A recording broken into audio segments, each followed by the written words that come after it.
Maybe y'all saw the news out of Nebraska today. Our state has, in fact, gone bankrupt. Due to his tariffs and the loss of all of our migrant farm workers, our state has lost over $500 million.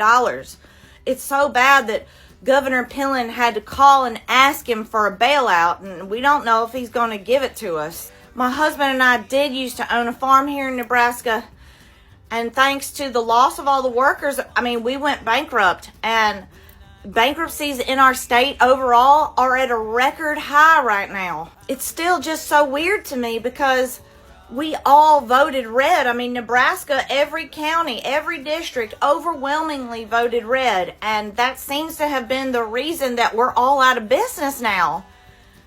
And that just doesn't make that much sense to me.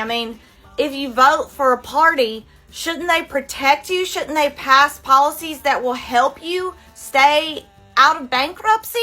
And it's not just the farms, but the whole state is going under because we voted red. When you're a farming family like mine, I can see now that it is important to think before you vote.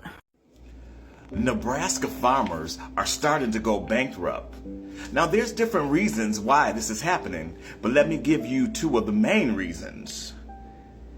The cost of the supplies and labor shortages. I don't know, Nebraska. Thoughts and prayers. All right, guys, out. Some new numbers have just come out that actually, in some way, make me happy, in some ways make me sad.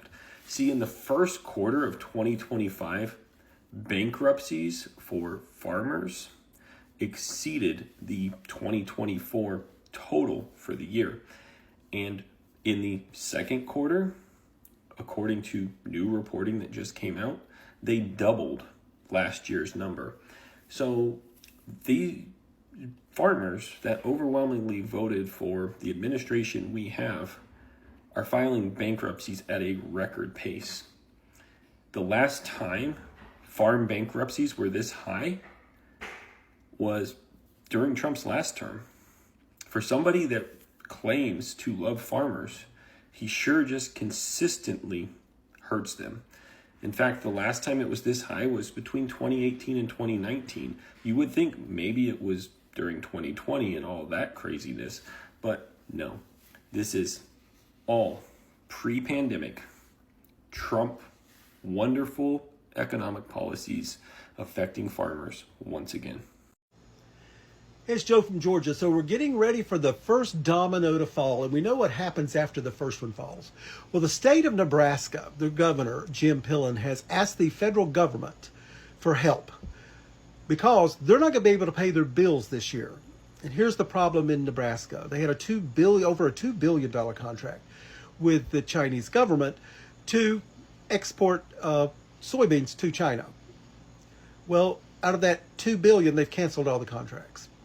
So out of that $2 billion, $350 million was state revenue taxes. They're not getting any of that. And the governor also goes on to say that because the migrant farmers weren't able to work in Nebraska this summer, that those people didn't pay their taxes either. And the farmers who already have crops in the ground, folks, they've already spent their money. They're going to need help too because they're not getting any money from the contracts anymore. So Nebraska is the first state. And when you look at the Midwest, you're probably looking at Kansas, you're looking at Iowa, South Dakota, all of those places that are large exporters of grains to China and depend on migrant farm labor. They're not going to be able to pay their bills either. So here's the first one to fall. But of course, as we do know, a certain person in a certain house in Washington, D.C. at 1600 Pennsylvania Avenue, they know all about bankruptcy. I'm sure they'll be able to help. Hi guys, welcome to the channel. Thank you so much for your support and thank you so much for clicking on this video. In today's video, let's talk about Nebraska. Nebraska is learning a tough lesson about what happens when political promises don't match reality. For years, the state stood firmly behind Trump, believing his policies would protect farmers, strengthen the economy, and bring prosperity. But today, Nebraska is facing budget shortfalls, farm bankruptcies, and business struggles that show the real cost of those decisions. Let's get to the video, but before, let me play a few clips on the same and I'll be back with my own commentary. All credit goes to the original creators of each and every video you see here. So Nebraska voted overwhelmingly for Donald Trump. They didn't vote for him once. They voted for him time and time and time again. They felt that they were making a wise decision, but it turns out that this was probably the worst decision they could have ever made. The nuts and bolts, the core of their economy, the agriculture industry, is absolutely being annihilated as a result of their vote. Right now, Nebraska has all sorts of challenges are cropping up for Nebraska farmers. The Nebraska Farmers Union says producers are facing the toughest time in decades. Their costs are rising, but commodity prices are falling, meaning they can't really turn a profit, and that's hurting the rest of the state's economy. Channel 8's Jake Holman joins us live after talking with a local farmer. Jake, what'd you find out? Yeah, Rod, Sophia, the GDP numbers for the first quarter of 2025, which is another tool, a measurement to estimate the size of the economy. It does not paint a pretty picture for the state of Nebraska here, and in large part because of the largest industry, which is agriculture. Now, tonight we hear how one farmer is coping with these challenges.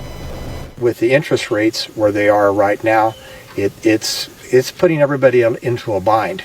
Bill Landon is one of the many farmers in Nebraska who's in a tight spot financially. According to a report from the U.S. Bureau of Economic Analysis, Nebraska's gross domestic product fell more than 6% in the first quarter, tied with Iowa for the largest decrease in the nation. And it's because of losses in agriculture. Now, you remember Don Bacon, the Republican from Nebraska?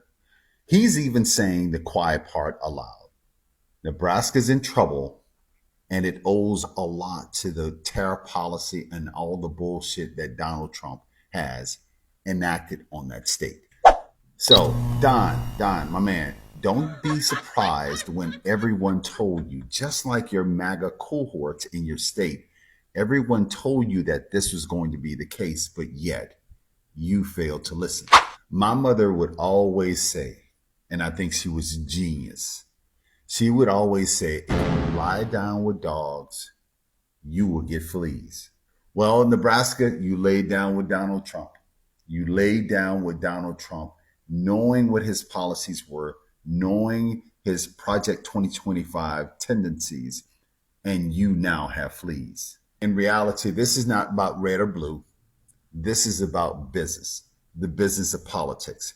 And I believe that there is a nefarious plan to take family farms. And I'm talking about family farms.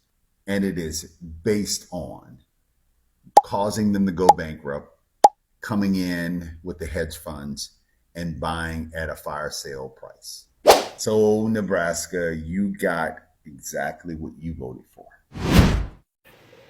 I know right now, people, it's hard to find some joy in some things, but what I find joy in is I just watched a video on Montana where the Montana farmers are going bankrupt. I think the state voted 100% districts to what's going on now, so fuck them. And then I look at Nebraska and see all the farmers crying about how they're losing everything, and then I look at Nebraska and how much they voted for this and how the farmers endorsed all this, and I say, and then I'm watching the soybean farmers crying about how they can't export soybeans anymore because nobody wants them and they're losing money. But they supported this. Then I saw a video on vegetable farmers in Alabama that all their crops are going rotten because they don't have anybody to work the fields, but they voted for this. So you all got what you voted for. We tried to tell you. Nebraska going into bankruptcy because of self-inflicted damage. They were team firing over here, saying, you know what, everybody pull yourself up by your bootstraps. Our ideology is nobody should get anything that they don't deserve. Now they want a bailout. They're asking for socialism. Socialism bad until I need socialism. Let's start with the budget. Nebraska recently announced a shortfall of nearly $300 million. That's a huge problem for a state that's required to balance its books every year. And why is this happening? Part of the reason is federal policy changes Trump's cuts to Medicaid funding have left Nebraska with less support to care for low-income families and cover health care costs.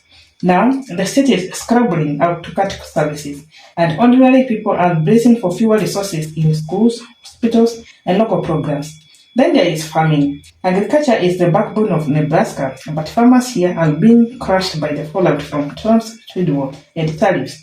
Many thought that tariffs would be temporary and eventually help American products. Instead, buyers like China and Mexico pulled back, crop prices dropped, and farm bankruptcies exploded. By 2025, family farm bankruptcies in Nebraska had more than doubled. Families who had been on the land for generations were suddenly facing courtrooms and foreclosures. And this was not because of bad weather or natural disasters, it was a direct result of economic policy. The struggles don't stop with farms.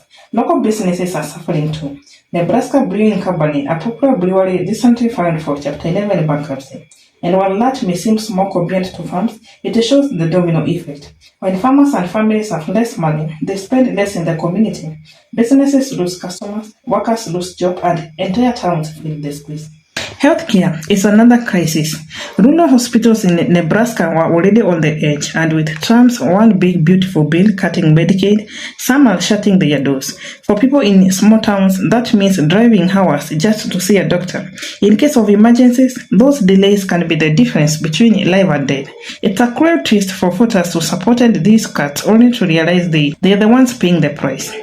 Education and opportunities are also at risk.